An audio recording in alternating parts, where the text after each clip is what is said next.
Mary's lovely കിച്ചന്റെ പുതിയൊരു വീഡിയോയിലേക്ക് എല്ലാവർക്കും സ്വാഗതം. ഇന്ന് നമുക്ക് വളരെ ഹെൽത്തി ആയിട്ടുള്ള ഒരു ദോശ തയ്യാറാക്കാം. ചെറുപയറും ഓട്സും ചേർത്തിട്ടുള്ള ഒരു ദോശയാണ് നമ്മൾ ഇന്ന് തയ്യാറാക്കാൻ പോകുന്നത്. അതിന്റെ കൂടെ വളരെ എളുപ്പത്തിൽ ചെയ്യാൻ പറ്റുന്ന ഒരു ചട്നിയും കൂടെ തയ്യാറാക്കാം. ഇത് തയ്യാറാക്കാനായിട്ട് ഞാനിവിടെ 1 കപ്പ് ഓട്സ് എടുത്തിട്ടുണ്ട്. ഞാനിവിടെ ഓൾഡ് ഫാഷൻഡ് ഓട്സ് ആണ് എടുത്തിട്ടുള്ളത്. ചെറുപയർ ഞാനിവിടെ 1/2 കപ്പ് എടുത്തിട്ടുണ്ട്. ഇത് രണ്ടും നമുക്കൊന്ന് സോക്ക് ചെയ്ത് വെക്കണം. ഓട്സ് നമ്മൾ ഒരു 1/2 മണിക്കൂറൊക്കെ സോക്ക് ചെയ്താൽ മതി. ചെറുപയർ ഒരു 4 മണിക്കൂറൊക്കെ സോക്ക് ചെയ്ത് വെക്കുന്നതായിരിക്കും നല്ലത്. നമുക്കിതൊന്ന് അരച്ചെടുക്കാനുള്ളതാണ്. ഞാനിവിടെ ഓട്സിലേക്ക് കുറച്ച് വെള്ളം കൂടി ഒഴിച്ചിട്ട് ഇതൊന്ന് സോക്ക് ചെയ്യാനായിട്ട് മാറ്റി വെക്കുകയാണ്. ഓട്സിലേക്ക് ഞാനൊരു 1.5 കപ്പ് വെള്ളം ഒഴിച്ചിട്ടുണ്ട്.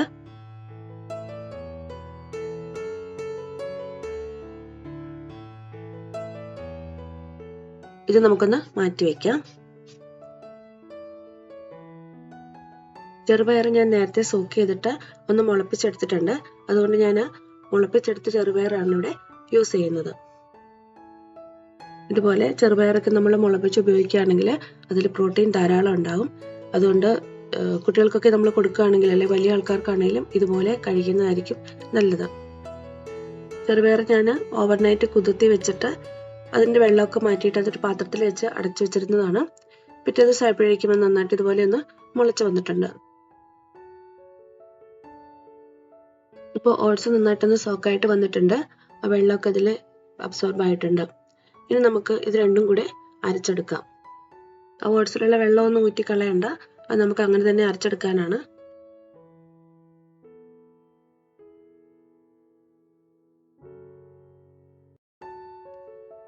ഇത് ഓട്സും ചെറുപയറും കൂടെ നമുക്കൊരു മിക്സിയുടെ ജാറിലേക്ക് ഇട്ട് കൊടുക്കാം. അത് ഞാനിവിടെ 2 പ്രാവശ്യമായിട്ടാണ് അരച്ചെടുക്കുന്നത്.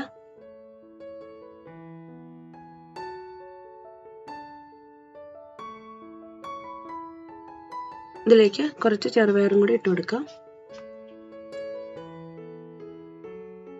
ഞാനിതിലേക്ക് ഒരു പച്ചമുളകും ഒരു കഷ്ണം ഇഞ്ചിയും കൂടെ ഇട്ട് കൊടുക്കുന്നുണ്ട്. ഇത് ഓപ്ഷനിലാണ്, നിങ്ങൾക്ക് ആവശ്യമുണ്ടെങ്കിൽ ചേർത്താൽ മതി. ഇത് ചേർത്തില്ലെങ്കിലും കുഴപ്പമൊന്നുമില്ല. ഇനി അതല്ല എരിവ് ഇത്തിരി കൂടി വേണമെന്നുണ്ടെങ്കിൽ പച്ചമുളകിന്റെ എണ്ണം ഒന്ന് കൂട്ടുകയും ചെയ്യാം. ഇനി അരച്ചെടുക്കാൻ ആവശ്യമായിട്ടുള്ള അല്പം വെള്ളം കൂടി ചേർത്ത് നന്നായിട്ട് തന്നെ അരച്ചെടുക്കാം. ഞാനത് നന്നായിട്ട് അരച്ചെടുത്തിട്ടുണ്ട്. ഇത് നമുക്കൊരു പാത്രത്തിലേക്ക് ഒന്ന് മാറ്റി വയ്ക്കാം. ഇനി ബാക്കിയുള്ളതും കൂടി ഇതുപോലെ ഒന്ന് അരച്ചെടുക്കാം.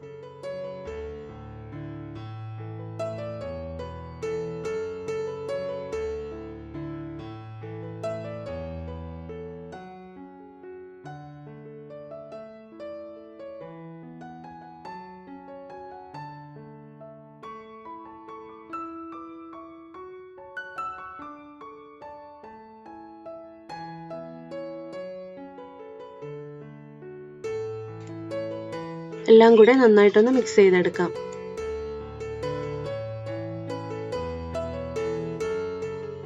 ഇതിലേക്ക് പാകത്തിനുള്ള ഉപ്പ് കൂടി ചേർത്ത് കൊടുക്കാം.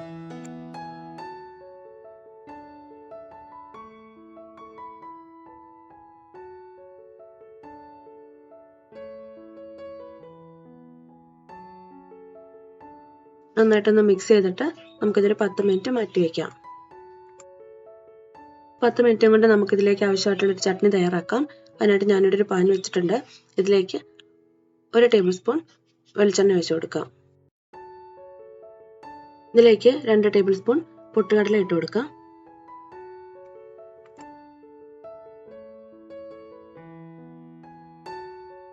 പൊട്ടുകടല ചെറുതായിട്ടൊന്ന് റോസ്റ്റ് ചെയ്യാം. ഇതൊന്ന് മൂത്ത് വരുമ്പോഴേക്കും ഇതിലേക്ക് ഒരു സവാള ചെറുതായിട്ട് കട്ട് ചെയ്ത് ഇട്ട് കൊടുക്കാം.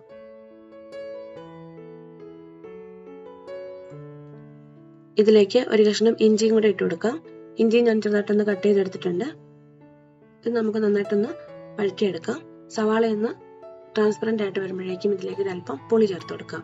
പുളി ഒന്ന് സോഫ്റ്റ് ആയിട്ട് കിട്ടാൻ വേണ്ടിയിട്ടാണ് നമ്മൾ ഇതിലേക്കിട്ട് ഒന്ന് വഴറ്റിയെടുക്കുന്നത്.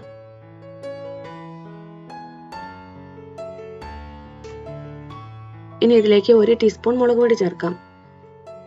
മുളക് പൊടി ചേർക്കുമ്പോൾ നമ്മുടെ എരിവിന്റെ അനുസരിച്ച് വേണം ചേർക്കാനായിട്ട്. ഞാനിതിലേക്ക് കാശ്മീരി ചില്ലി പൗഡർ ആണ് ചേർക്കുന്നത്. മുളക് പൊടിയുടെ പച്ചമണം മാറുന്നവരെ നന്നായിട്ടൊന്ന് വഴറ്റിയെടുക്കാം.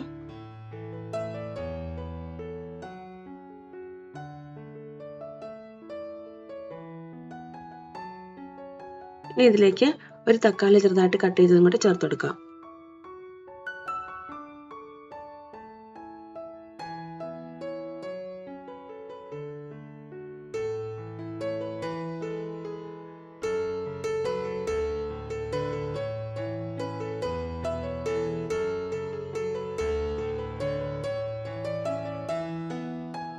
ഈ തക്കാളി വേകാനായിട്ട് നമുക്ക് ഇതിലേക്ക് ഒരു അല്പം വെള്ളം കൂടി ഒഴിച്ചു കൊടുക്കാം.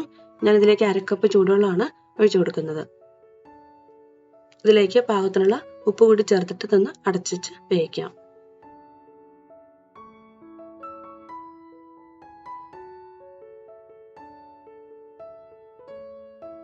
ഇപ്പോൾ തക്കാളി പാകത്തിന് വെന്തിട്ടുണ്ട്. ഇത് തണുത്തതിന് ശേഷം നമുക്കിത് മിക്സിയുടെ ജാറിലിട്ട് നന്നായിട്ടൊന്ന് അരച്ചെടുക്കാം.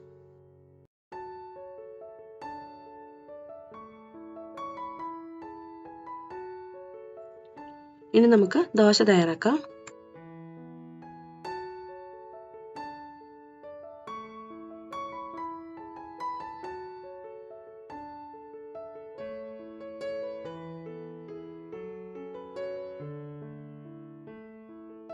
മുകൾ ഭാഗം ഒന്ന് വേകുമ്പോഴേക്കും നമുക്കൊന്ന് അടച്ചു വെക്കാം.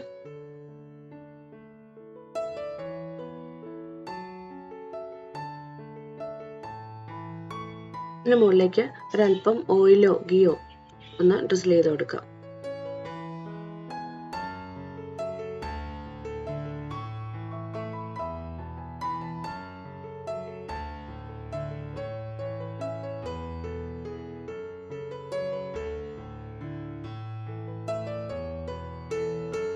നമ്മുടെ ദോശ ഒന്ന് മൊരിഞ്ഞു വന്നിട്ടുണ്ട്.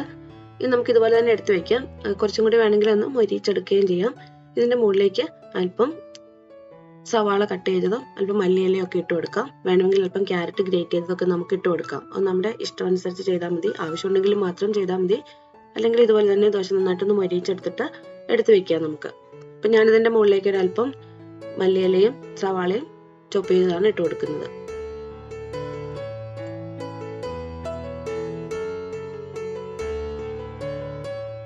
നമ്മുടെ ദോശ റെഡി ആയിട്ടുണ്ട്. നമുക്കിത് പ്ലേറ്റിലേക്ക് മാറ്റാം. ഇതുപോലെ തന്നെ നമുക്ക് ബാക്കിയുള്ളതും കൂടെ ചെയ്തെടുക്കാം.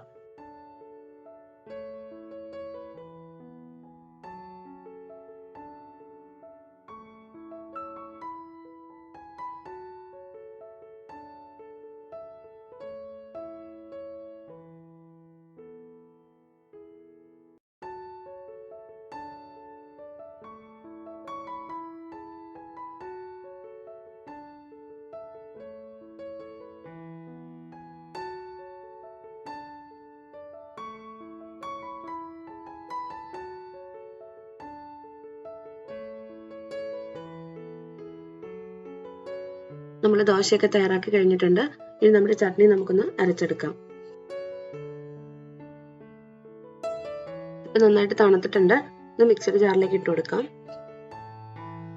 ഇതിലേക്ക് നമ്മൾ ഇഞ്ചിയും പുളിയൊക്കെ ചേർത്താണ്. അപ്പൊ ടേസ്റ്റ് ഒക്കെ അഡ്ജസ്റ്റ് ആവാൻ വേണ്ടി ഇതിലേക്ക് 1/2 ടീസ്പൂൺ ഷുഗറും കൂടി ചേർത്ത് നന്നായിട്ട് അരച്ചെടുക്കാം. നമ്മളിത് വഴറ്റിയെടുക്കുന്ന സമയത്ത് വേണമെങ്കിൽ നമുക്ക് ഷുഗർ ചേർത്ത് കൊടുക്കാം. നമ്മൾ ചട്നി നന്നായിട്ട് അരച്ചെടുത്തിട്ടുണ്ട്.